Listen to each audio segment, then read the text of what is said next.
Good evening, everyone. Late Night Mega here, and tonight we're going to do another premiere draft of Alchemy Horizons Baldur's Gate. However, this is going to be a special draft. The reason for that is it is going to be the last draft of the format the way that it is. So as of the recording of this video, there was an announcement that I saw today that they're rebalancing some of the cards for the draft format. Now, I'm going to rant about that some other day. I'm not going to rant about that tonight. I don't have time for that tonight. Let's get into a table. Basically, they're changing a large handful of cards. Most of the changes are like decreasing a power or increasing power by 1 or increasing toughness by 1 on some cards. A lot of blue cards are getting like an extra toughness, or making some cards like a mana cheaper or a mana more expensive. So this is the last draft I'm going to be able to record before all of these changes take place. Alright. We get a usable rare. It's a usable rare. I guess the good news is there's not a whole lot that's super exciting in this pack besides Sepulchre Ghoul. And I mean, I guess Sepulchre Ghoul was already rebalanced before the start of this format for this. Meteor Golem would be another kind of safe pick. This gets us a 4-1 with Menace, at the very least. We'll take it. How many? I've already drafted 2 of them. Oh, very well. Yeah, if this wasn't here, I'd probably take the Meteor Golem, because that could go into any kind of deck that we make. After that, probably either Soldiers of the Watch, Sepulchre Ghoul, maybe one of the 2 removal spells there. Oh yeah, that lantern is getting a mana cheaper in its special cost activation. Verdant Rejuvenation. That is a mythic. It's not a mythic I really want. We also don't really have a good... There's this white card. I'm not super big on this, because if your opponent kills it fast enough, they just get their creature back. Which you're gonna kill. I'm kind of more interested in this Owlbear. We haven't been green a lot. I think Owlbear is a good reason to be green. A lot of people are going to be fighting over white cards, probably.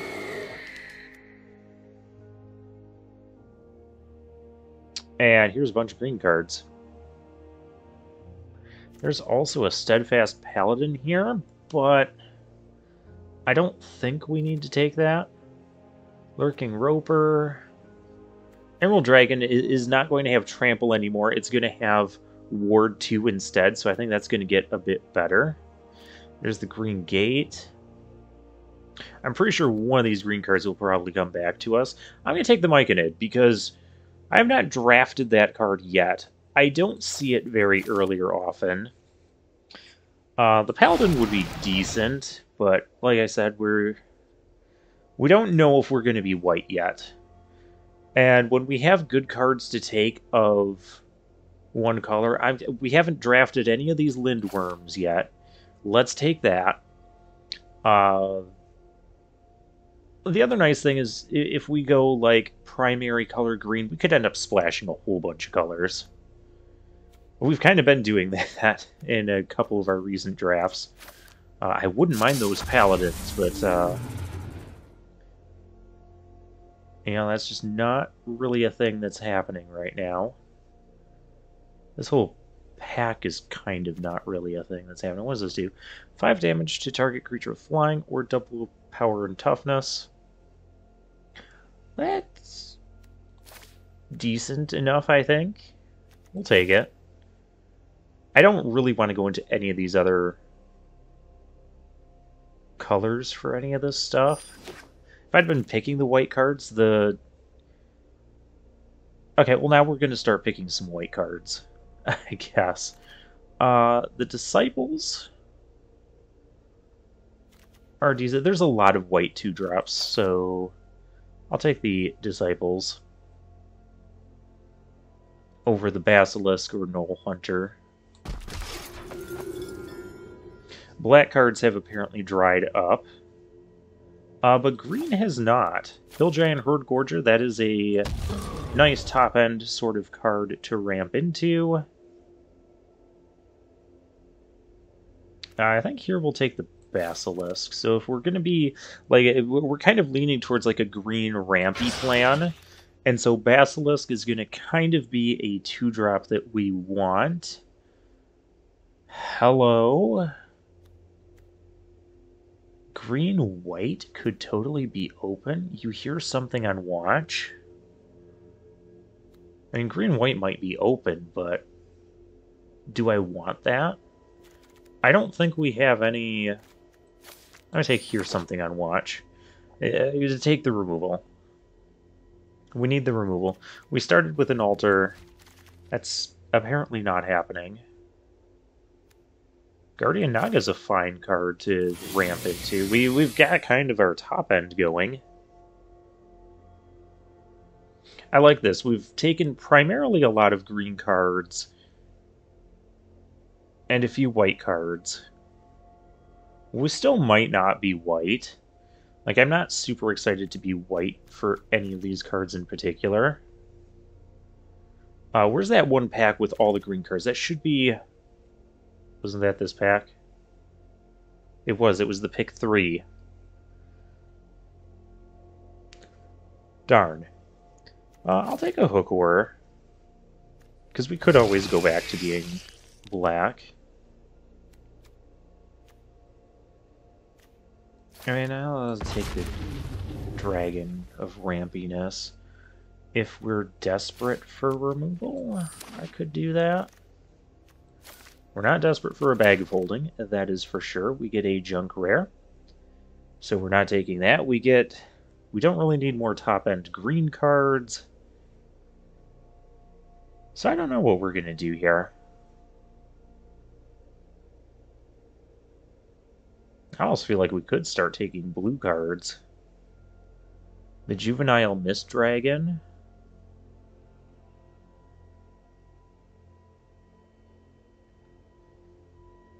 But we wouldn't really have good removal, would we? I don't want to first pick a Devoted Paladin. There's an Ambergris. I do like Ambergris. Maybe we'll speculate on the Ambergris instead of speculating on blue cards. I don't really need more top end. I need more middle stuff to play. Okay, maybe we are going to be green-black. I want the Grim Bounty, but I also want Intellect Devourer. This is a card we could also kind of splash. Someone took an uncommon, so there's really no signal. We're playing Hourglass Coven. Yeah, I want the Vampire Spawn too. I want the Jahaira.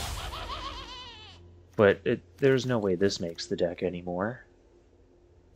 Okay, Cast Down is a fine removal. Okay, we're going back into black. After getting the Hourglass Coven. Hook Horror. We don't want to have to play Eyes of the Beholder, but we will if we have to.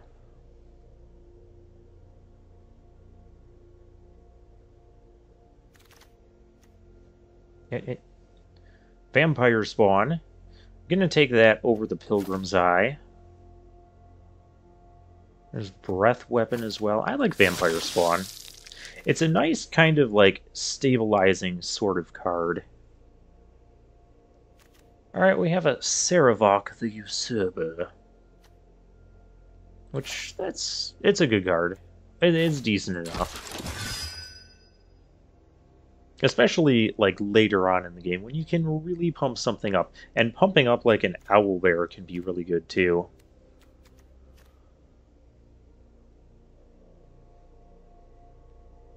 Alright, we do need some 2-drops and some cheaper things, or we can just ramp into all this stuff. This can also help with the splash. I like having the druid here.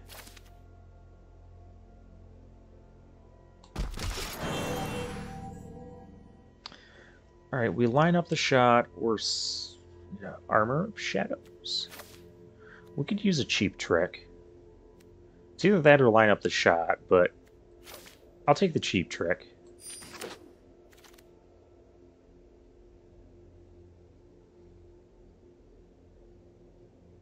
I don't know if we're playing multiples. If we play multiples of anything, it'd probably be the Hill Giant Herd Gorger. But that's enough top end. Unless we open another Hourglass Coven.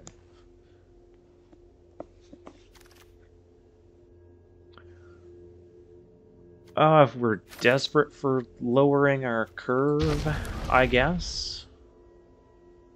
We already have one of those. Cloak of the Bat. I'm not ambushed on the road. You're ambushed on the road. Gray Salad, I guess. What do I need for... Oh, I need more of these for the collection. Header cap? That's playable. And we open up an amazing back. Well, amazing for all of these black cards. There's Viconia. There's Guildsworn Prowler. I like both of those. Maybe this will come back to us. I don't know. But I'm going to take the Viconia here. So our first pack, green was kind of open this way. And black kind of wasn't, so we can kind of expect the same thing. So let's pick up the black cards early enough while we still can.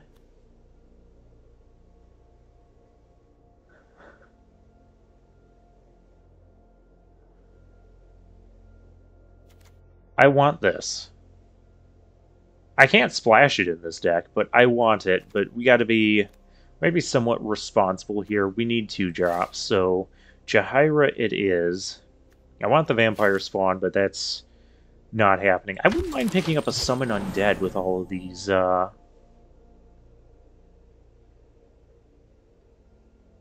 with all of these things.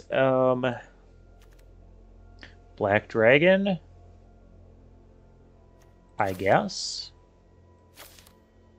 I don't really want another top-end card, but there's nothing else really here for us. Other than Thieves' Tools, which we could end up getting back anyways. I mean...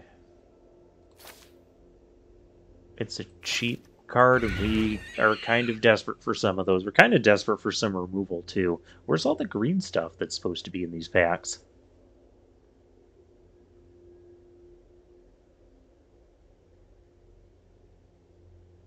We need, like, another Myconid. We need a Sewer Plague. We definitely need removal.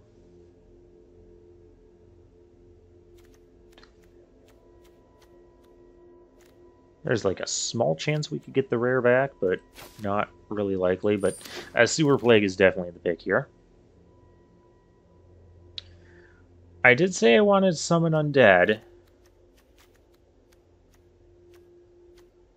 Because it would be good. But we need 2 drops, and Horde Robber, you're in the deck.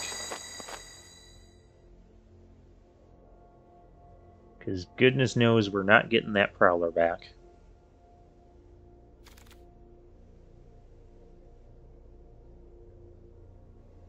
Okay, this is a pack, I suppose. Arcane Archer. I'm going to take you line up the shot here. Help us kind of cycle through some of our early game. Oh, actually, we have a thing that can get stuff back from the graveyard already. That's right, the altar. I think we just rare draft here. That is totally what I'm doing. Because I'm not going to play another Hook Horror. There's no need to.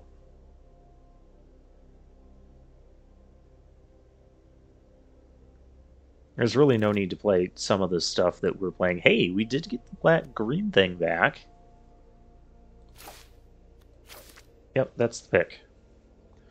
Oh, wait, there's a deadly dispute. Oh, darn it, darn it, darn it.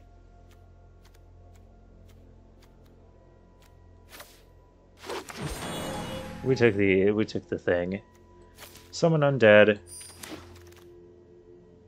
Thieves' tools, okay. Told you we could get that back. What do I need? I need contact the other plane. What do I need? Actually, I'm going to take follow the track. We could potentially play that, because we have a lot of things we need to ramp into.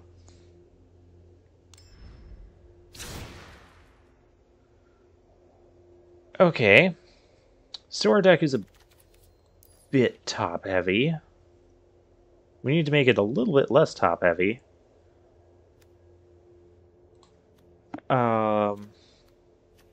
2, 3, 4. Yeah, we're kind of short on cheap creatures, aren't we? That was kind of the fear.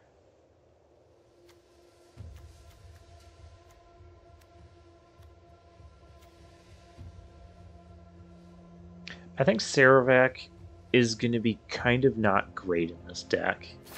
What does the green version do? Trample, gains trample and plus X. Because the 4-mana 3/3 isn't really going to help us stabilize or anything. We got to cut some from the top end here. Ender Cap, 3 mana for Web Shot. Destroys an artifact or enchantment, or can be a plummet. Or just draws us a card. Well, this is also kind of a 3-mana creature.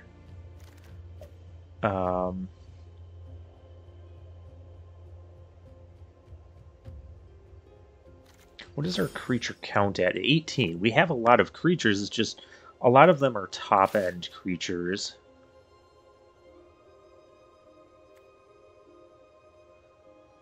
Hook Horror. We don't really have any synergy going on with the Hook Horror. So I think we just ditch that. So that means we are playing Follow the Tracks.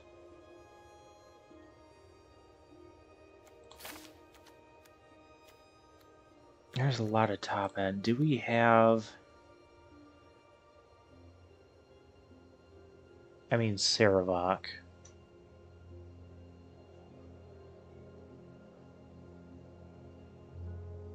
We're also kind of lacking removal, so I kind of like the Black Dragon here.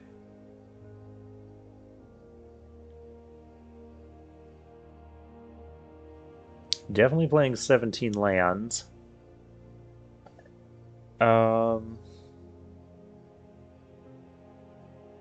Kind of like the Armor of Shadows as well, just kind of protect one of our creatures for 1 mana. We have a bit of ramp stuff as well. Follow the Tracks can help. Yeah. We have 3 pretty good black rares in the deck. We have a Sewer Plague. We have a Choose Your Weapon that can kill flyers as well.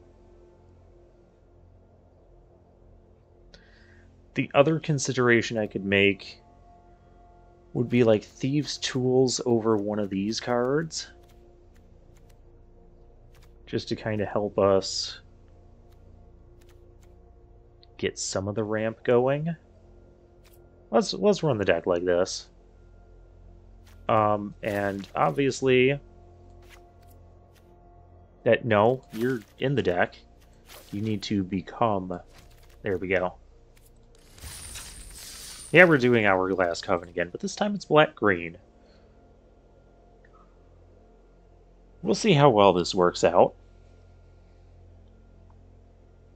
I didn't expect the Prowler to come back, but I'm sad we didn't get a Prowler.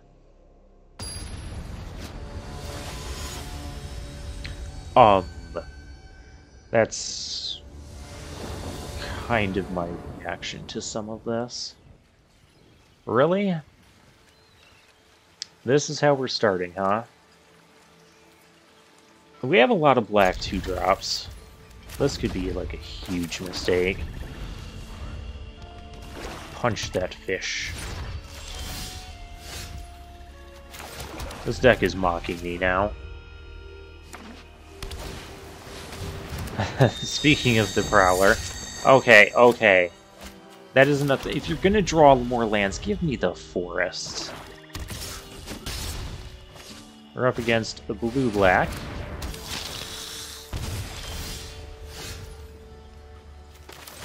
Alright.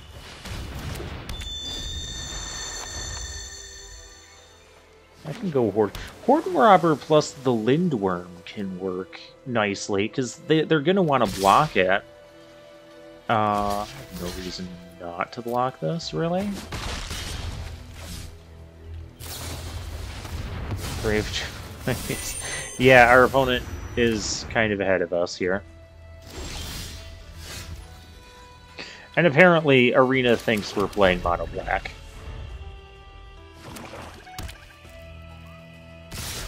Really just mocking us for our poor choice. Yep, they took our Grave Robber, or Horde Robber.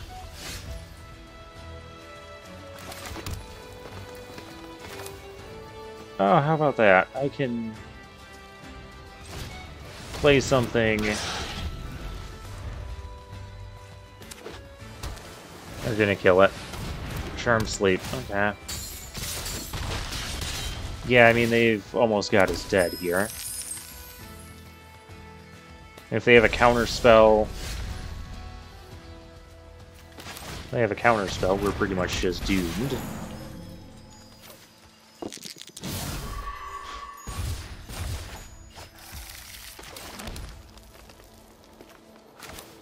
I have no tricks, so I may as well play Follow the Tracks, get another green source.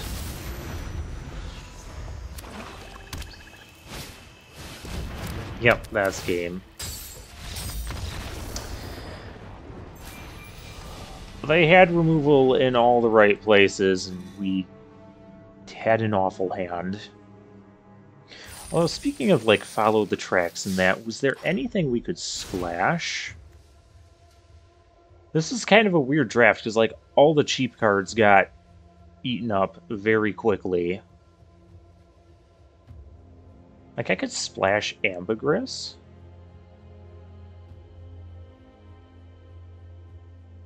I could splash Ambergris. I could splash for, you hear something on watch. That doesn't seem like a bad idea.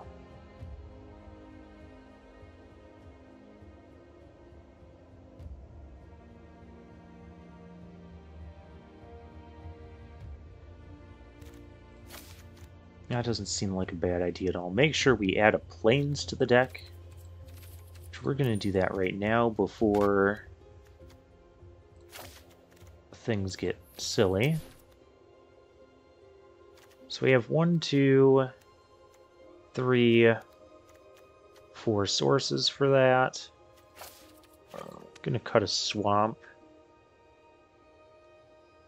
Oh, we got to cut a thing. It's either going to be Line Up the Shot or Armor of Shadows.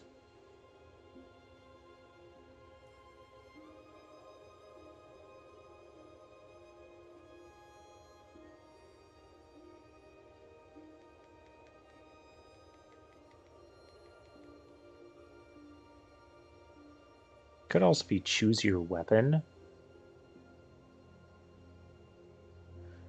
Yeah, Choose Your Weapon is more of like a combat trick or kind of plummet card, whereas this can just be plummet when we need it to be. Yeah, let's try it like that. Hey, look, we're Abzan again. Very, very different version of Abzan.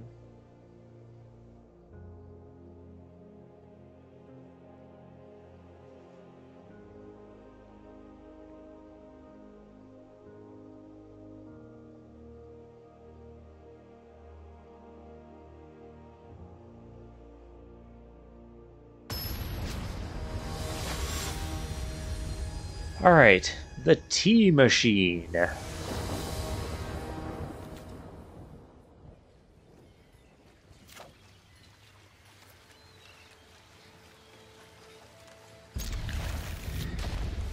Again, this deck is mocking me. I'm gonna cycle this and draw a card.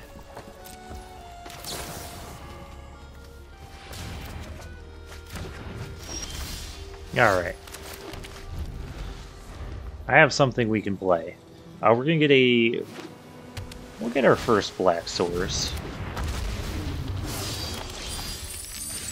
Never mind. We'll get our first nefarious in. We're on the board.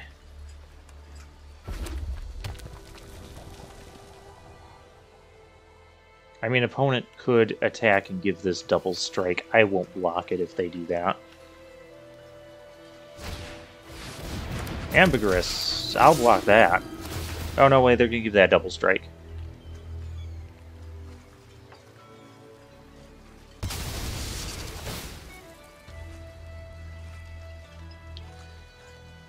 Okay, well, I'll block that. Just curb some of this damage. Intellect Devour. Yeah, that is a perfect card to play here. So this card, when it ETBs, opponent has to exile a card from their hand. It could be any card. We can play that card as long as we control Intellect Devour. We can play their mountain, which that's cool. Charmed Sleep. Okay. That's rude. Okay, so they're not discarding yet. We get our planes.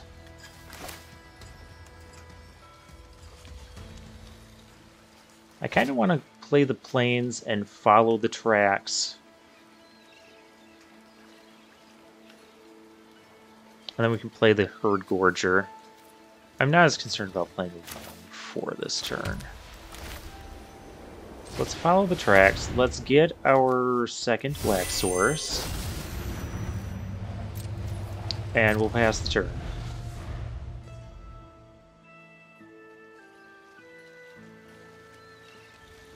I have a lot of cards in hand. I want to wait until they make a decision on that. Resolve that. Do you want to discard your entire hand? Okay, they do not.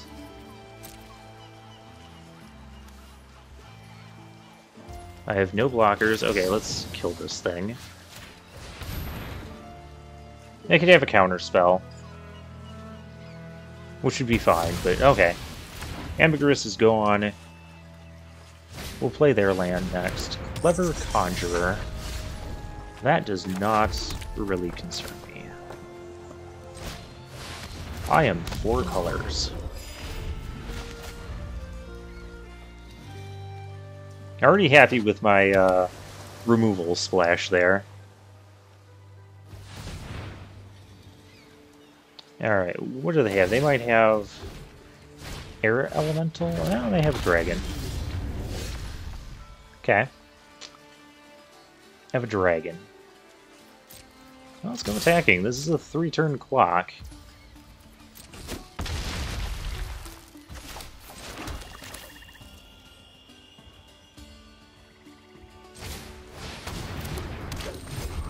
We don't have enough to seek a card there yet.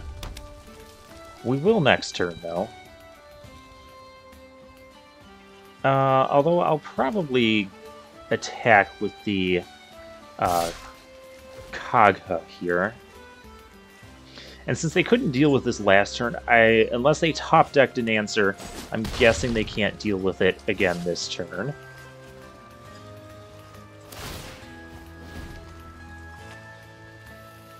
Okay.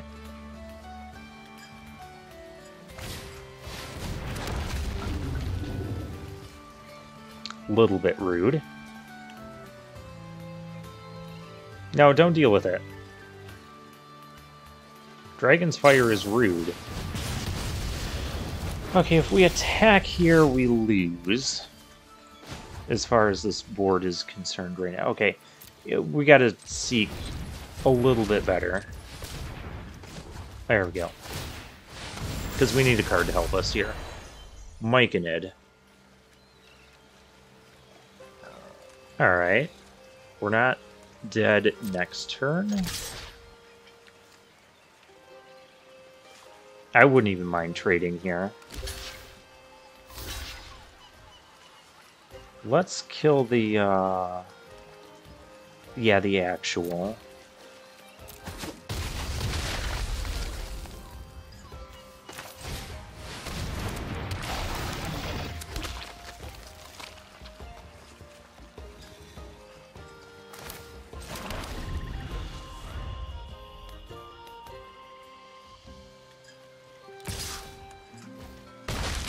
Okay, we've got a couple more turns here to find something. We have one more turn to find. They have a lot of flyers. And maybe we need the Ettercap in our deck. That's not going to do it. And in no world are they going to lose everything here. Yeah, this is...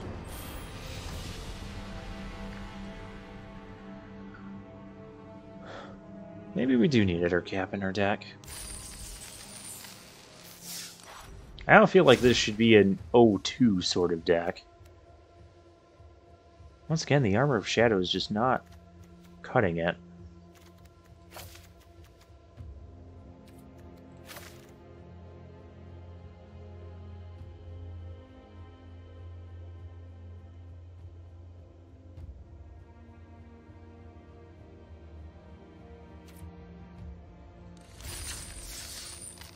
Alright.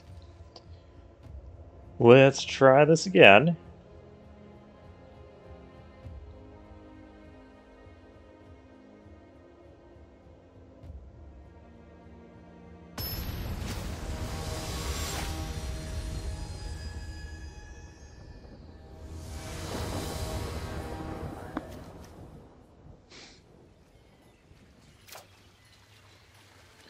We have a turn 3 play. Really, game, was this necessary? Okay, we have a vampire spawn. We have a... I'm still gonna play the imp first. We'll trade the imp for this.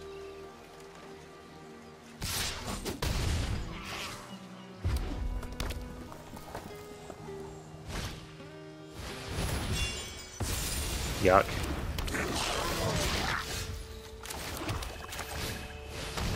We'll trade the imp for this so we can scry. Or of course they just play removal and stomp us really hard, really fast. Which that's probably the most likely scenario. Yep. This is why I'm not impressed with the imp. Sewer Plague. Yeah, we could use that. Because we're taking 7 here.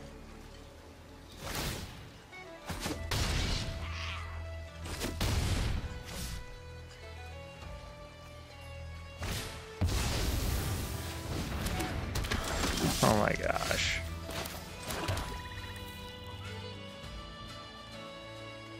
Like, do I kill this thing or do I kill this thing?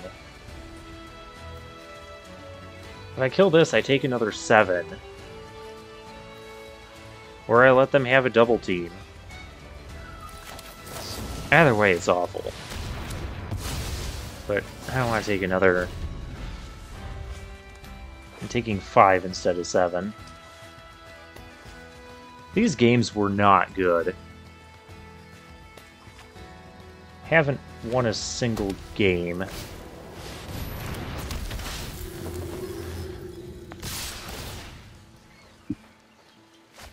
We need a forest here so we can double spell.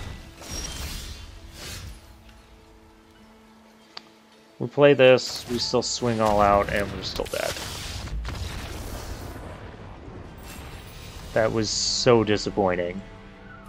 We're back into Diamond Tier 3. That was just awful. Well, since this draft went so quickly, maybe I guess I do have time to do another draft before things change. This deck wasn't that bad. We got absolutely screwed over in our opening hand, and that just kind of cost you the game. If you take mulligans, that you basically lose as well. So, I mean, we were light on removal, but we weren't that light on 2-drops or lands. Couldn't find a forest when we needed it. Couldn't it? Yeah. Never got to do any of the fun stuff. I mean, at the very least, at least we got 3, 4 rares, I guess.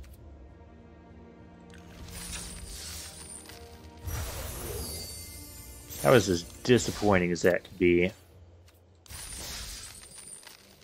But we're not doing a next draft will be... How long was even this draft? Oh my gosh, it was a 36-minute...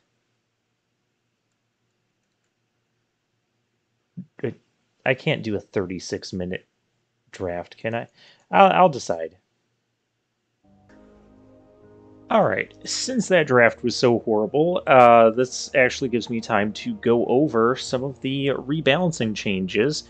I'm actually recording this quite some time afterwards, so I've had a number of drafts where I've gotten to play with these rebalance cards. There's a total of 27 rebalances, and by the time this video goes up, it's probably going to be like laughably late in terms of when this was rebalanced versus when the video gets posted to the channel, because I just kind of have that much of a backlog of drafts right now. Anyways, so I'm just going to briefly go over the changes, and I'll give some of my thoughts as to the rebalancing in general and the rebalancing for the draft format specifically.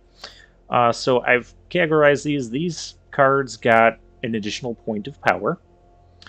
So Circle of Valandra is now a 2-1 instead of 1-1. Okay, sure. Manticore is now a 3-1 instead of a 2-1. I think this is okay. But the original AFR version was still a 2-1, so I don't understand why we needed to rebalance that. I guess it does kind of open the path for like a some sort of black deck to play like some cheap kind of squishy flyers with like 1 toughness and get like aggressive in the air with them. It makes that strategy a bit more viable now, because you've got the Nefarious Imp as a 3-mana 2-1. This is a 4-mana 3-1. So I could see some potential for that kind of a deck there. Baleful Beholder got an additional point of power. Used to be a 6-5. I don't know why this needed to be a 7-5. That doesn't make sense to me. I don't know what it's doing with 7 power that it wasn't really doing with 6 power in terms of like creatures it was blocking or combating with. I don't think there's any 7 toughness creatures in the format. I don't know. But it got an extra point of power. This category of cards all got cheaper. So Dragonborn Looter is now a 1-mana creature instead of 2 mana. I think this is a great change. One of my favorite changes. There's going to be some positives, there's going to be some negatives. So I thought it was really weird from the onset of this format that 3 colors, black, red, and white, all had 1-mana common creatures that were all very good creatures too, by the way. And that's kind of been a trend of the past, several sets that Wizards has made, where there's been 1-mana creatures, 1-mana common creatures that have had like some sort of utility effect that is really good and makes them kind of relevant throughout the game.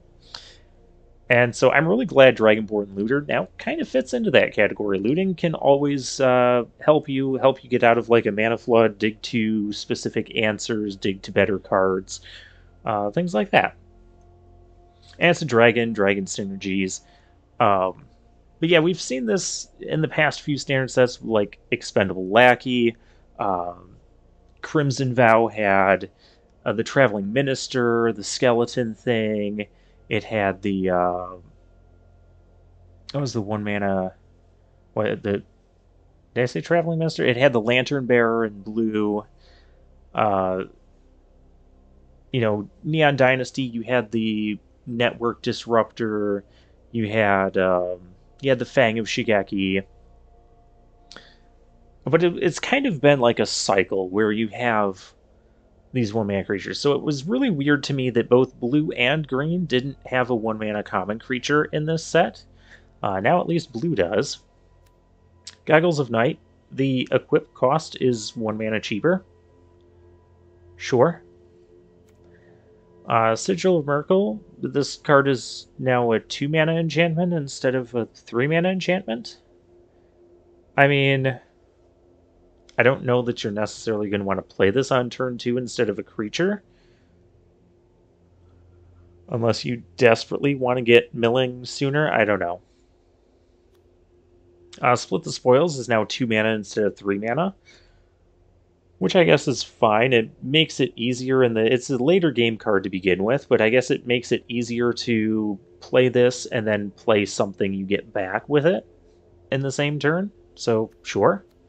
Lantern of Revealing, the activation cost went from 4 mana down to 3. I did kind of say that was kind of expensive for that effect. It still is kind of expensive, but it's more accessible and usable now. Navigation Orb, the ability went from 2 mana to 1 mana to sacrifice it. So now it's only a total of 4 mana to get this Cultivate-like effect.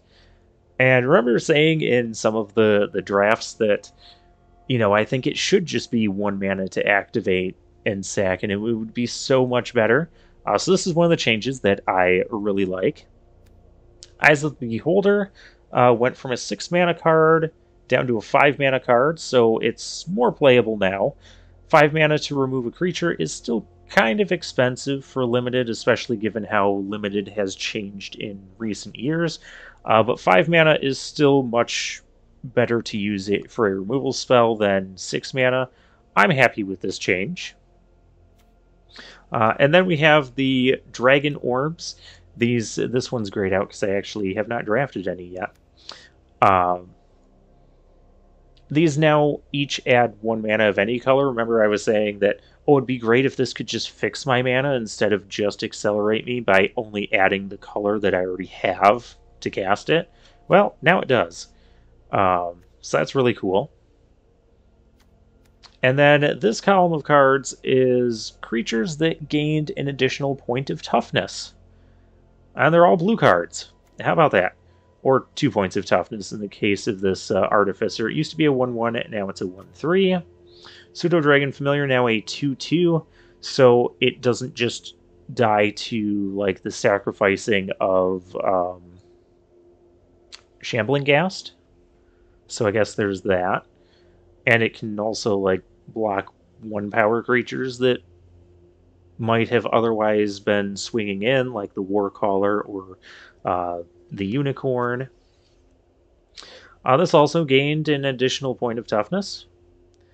I mean, they're not, and so did this specialized card. It's not that these suddenly became like super great, wonderful cards, but the extra toughness does help. The one that really does help is Young Blue Dragon. Remember when I was saying in draft where we were playing this card where like, I wish this 5-drop had at least 4 toughness so it could block like Flaming Fist Officer and stuff, which is a 2-drop, and not just immediately die to it or trade with it. Well, now it does. So I think this is one of the best changes. This is my list of best changes. A lot of these other changes, they're fine, I guess. The ones I said I really liked I think were some of the most necessary. Others are fine. Like they're kind of like give or take. You Come to a River is changed completely. It's no longer a 2-mana instant. It is now a 3-mana sorcery. And the Fight the Current choice of this card basically is like Run Out of Town from Streets of New Capenna. Your opponent chooses whether to put the creature on the top or bottom of the deck. It's fine. It's another like sort of better removal tempo-y card. But this being this is a 3-mana sorcery instead of the 4-mana instant run out of town from Streets of New Capenna. Druidic Ritual, this is another one of my favorite changes because you can now return 2 creatures, whereas before you could only return 1 creature and 1 land. So it's really cool that this got changed, and this is one of the changes I'm most happy with.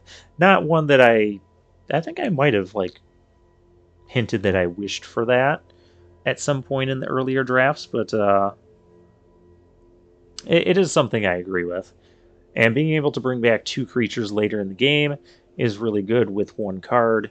This is a type of effect like we've seen this in black with like essentially a double Raise Dead, usually for 3 or 4 mana. So Water Weird got an extra ability that +1/-1 for 2 mana. I mean, I guess it kind of fits the theme of the card, but I don't understand why this was necessary or how it really makes it more playable. I guess you can use the effect and kill the lizard folk librarians without using the Water Weird now. But okay. Young Red Dragon had a couple of changes. That's why it's over here. It lost a point of toughness, actually, so now it does die to the Shambling Ghast being sacrificed. But it can block, and so that was kind of the trade-off. I guess that's okay. Yeah.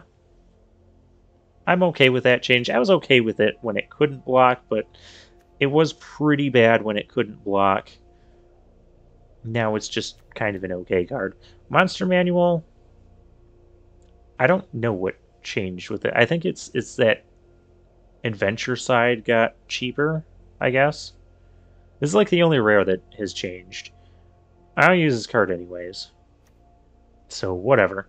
Emerald Dragon had a change. It no longer has Trample. It instead has Ward 2, which is fine. I mean, the Trample wasn't really super relevant for a 4/4 flyer in this format, but Ward 2 is just kind of nicer. Makes it a little bit nicer of a card to draft. And then we have some cards that got worse. Steadfast Unicorn, the activated ability now costs 5 mana instead of 4 mana, which I guess is fine. It kind of slows things down a little bit more for the format. I think the biggest change with this, though, is that you might not want to run multiple unicorns. Like some decks were kind of doing that just because it was so good and it was so targeted, and now the activation costs the same as the Devoted Paladin. Now I'd rather just kind of have a couple Devoted Paladins before I have my first unicorn, in my opinion. Unicorn is still pretty good. What makes Unicorn good is that you can just keep activating it turn after turn to really push damage through.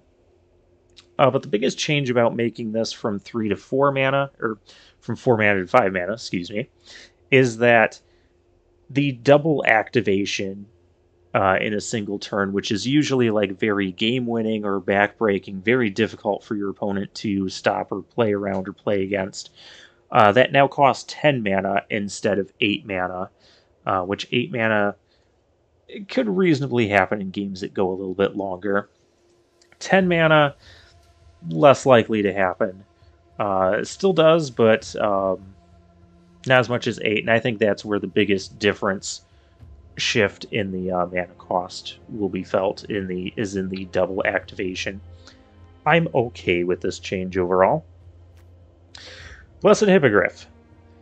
The adventure side, the indestructible side, is now 2 mana instead of 1 mana. The reasoning that Wizards gave for this is that holding up 1 mana for indestructible makes it's too easy to hold up 1 mana for indestructible, and that makes the card and that's too good for limited. I'm gonna just kind of call baloney on that reasoning, because we've had 1 mana indestructible tricks in other recent limited sets. Kamigawa Neon Dynasty had Tamiyo's Safekeeping, 1 mana. Give your thing indestructible and hexproof. Streets of New Capenna had Boon of Safety, which it wasn't indestructible. It was a shield trigger or a shield counter. It was for 1 mana. It gave you a scry as well, so a little bit different, but still more or less the same as this here. What made Blessed Hippogriff really good is not that the indestructible trick was 1 mana. It was that your indestructible 1 mana trick was also coming with a 4 mana 2/3 flyer, which can even give other creatures flying, making it a game-winning threat on its own. So it's a protection spell and a game-winning threat. That just made it really good. And by the way, there's still another indestructible. You can't say that an indestructible trick, even in this specific format for 1 mana, is too strong, because there is still an indestructible trick in this format, in this set, for 1 mana. It is in black. It is called Armor of Shadow. Target creature gets +1/+0 and gains indestructible, and that card did not get rebalanced. So I think 1 mana indestructible is fine. What made Hippogriff, what made it really good, is the 2 cards in 1, and it is still a really good card. I do think it's much more fair. Overall, I kind of like this change.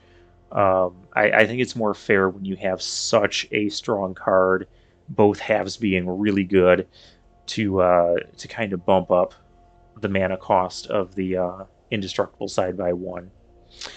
And then we have Guildsworn Prowler, going from 2 power down to 1 power. And the rationale Wizards gave for this in their article is, I'm also going to call it baloney, because they said that their intention for the Guildsworn Prowler when they designed the card was to have it be a Death Touch creature that can be that was kind of more defensive for black decks, but also had synergy for sacrificing. Well, if that was true, then why did it have 2 power for 2 mana to begin with? This is my most hated of the Alchemy changes. And the reason for that being, I thought this card made some really interesting dynamics. You know, how many turns does your opponent want to go before they trade something with the Prowler and just let it hit them for 2 damage? Do I attack in, because I know I'll get a card if my opponent blocks, or do I hold this back to be defensive against something? Or there were some instances where you may not have wanted to attack with your Guildsworn Prowler, like, for instance, if your opponent had a Pilgrim's Eye, I sometimes didn't want to swing into that. Or like the Underseller Myconid, like one of those tokens. Another good way of dealing with the Prowler would be to you're confronted by robbers, getting 3 tokens. So there were some decent ways of dealing with it, or even the Humiliation, taking away its ability so you don't get to draw a card. So I really like this as it was. Now it is really just more of a defensive card. It's kind of a card that you probably don't want multiples of necessarily. Just kind of a defensive card that can have sacrifice synergies with Deadly Dispute or the Sepulchre Ghoul, giving you an extra card draw when that gets sacrificed, which I guess supposedly was their original intention, yet they made it 2 power. I did like to see this card as a 2/1. Like I said, I thought it added interesting dynamics, and now those dynamics are basically gone.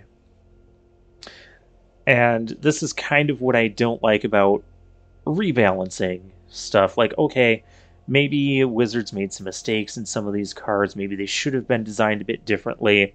But now we have 27 new cards. Well, not new cards, rebalance cards that we now kind of have to relearn. Most of the changes weren't super significant, so I guess that's a thing. But I just don't like the concept of rebalancing the cards in general.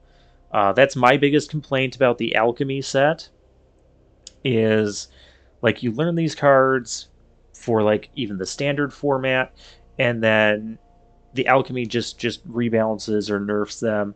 Like when Alchemy first launched, the Alchemy rebalanced cards or nerfed cards was basically Wizards taking like the top 1 to 2 cards of each color and just nerfing them a bit, like Goldspan Dragon, um, the Luminarch Aspirant, the Alrund's Epiphany. They had cards of each color, and it's like, why did they need to be rebalanced? Or if they're too strong, then why aren't they just getting banned in standard? Well, Alrund's Epiphany ended up getting banned, but you know. So if they're too strong for standard, why not just ban them instead of making a second version of a card that has different effects or whatever, and then players end up getting confused and have to relearn, and it's just, that's what I don't like about Alchemy. If Alchemy was just standard plus some digital only cards like this with some digital only mechanics like the perpetual mechanic, uh, even specialized, I do have issues with specialized, but it's a digital only mechanic. If that was all Alchemy was, I would be in favor of the format. But with all this rebalancing stuff and having to learn like 2 different versions of the same card, I don't like that. I don't like that concept, and I therefore am not going to like Alchemy. And a lot of the player base doesn't like Alchemy, whether it's for the digital only stuff or for the rebalancing or both. And you can see it in the data of how much Alchemy is actually getting played. And Wizards' response to this seems to be to just shove Alchemy down our throats. So whenever you go into a new deck, notice the first thing that comes up is Alchemy. Not standard, Alchemy. They have... No, cancel. They've been having some pack bundles in the store where you essentially get 20 packs for the cost of 15 packs. Good bundle to pick up, by the way. Of Alchemy packs. I've never seen them do that with any other set. Correct me if I'm wrong, but I haven't seen it before. And they've changed a lot of like their... Actually, I think they have it going on right now. Their qualifier events. Yeah, these qualifier events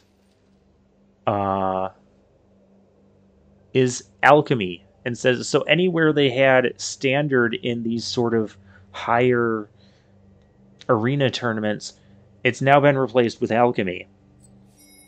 And I think if it wasn't for things like this, there would be even less people playing Alchemy and less Alchemy games getting played on Arena than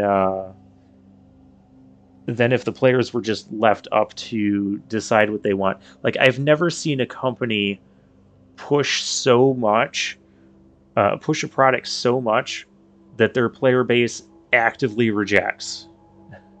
It's kind of fascinating. I think the part of the reason they're doing it is Wizards invested from a business side. I am a business type of person. I'm an accountant. So I think what ended up happening is that Wizards invested a lot of money into the development of all of these Alchemy cards. And all these Alchemy cards that are coming out with each new standard set, and now with the entire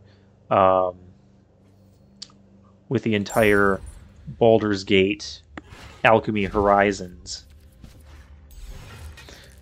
And so they're kind of like, well, we've already done all this. All this is going to be happening, so let's try and get our player base on board by offering some incentives like that.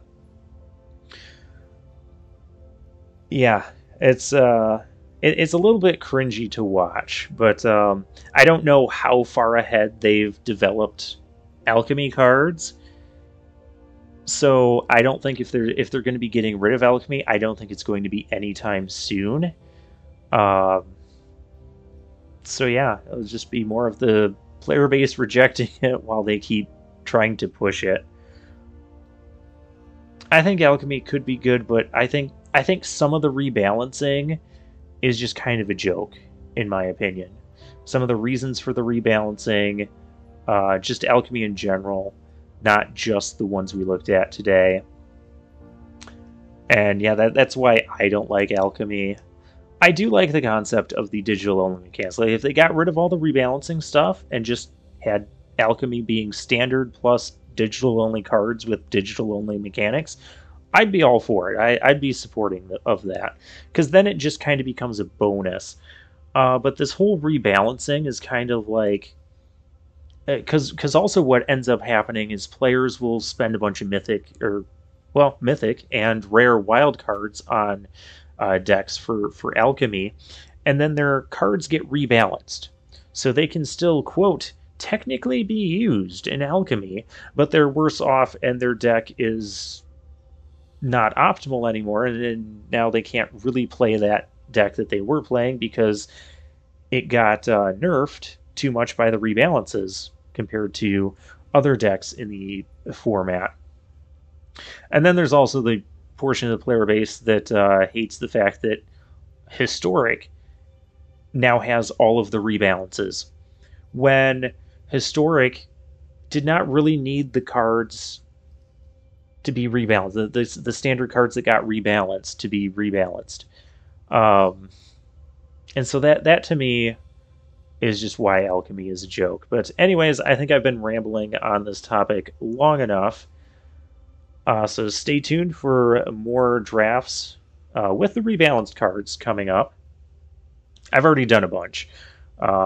So yeah, like I said, this is kind of a little bit of a retrospective. So overall, in terms of this specific draft format for Baldur's Gate, I like some of the changes, but I liked the format overall before the Alchemy rebalances, mainly just because of the Guildsworn Prowler. I like the Prowler being a 2-1. I thought that added some interesting dynamics for a Death Touch creature. I would like to see a Death Touch creature in the future have that line of text where if it dies and it's not blocking, you get to draw a card. I think it creates some unique gameplay. Maybe not as a 2-mana 2-1, maybe as a 3-mana 2-1, perhaps, in like a future standard set or something. Or maybe a 3-mana 3-1, I don't know. But I do like the concept. I would like to see that make a return. But anyways, I think that will be all for me for now. So for now, I'll take my leave.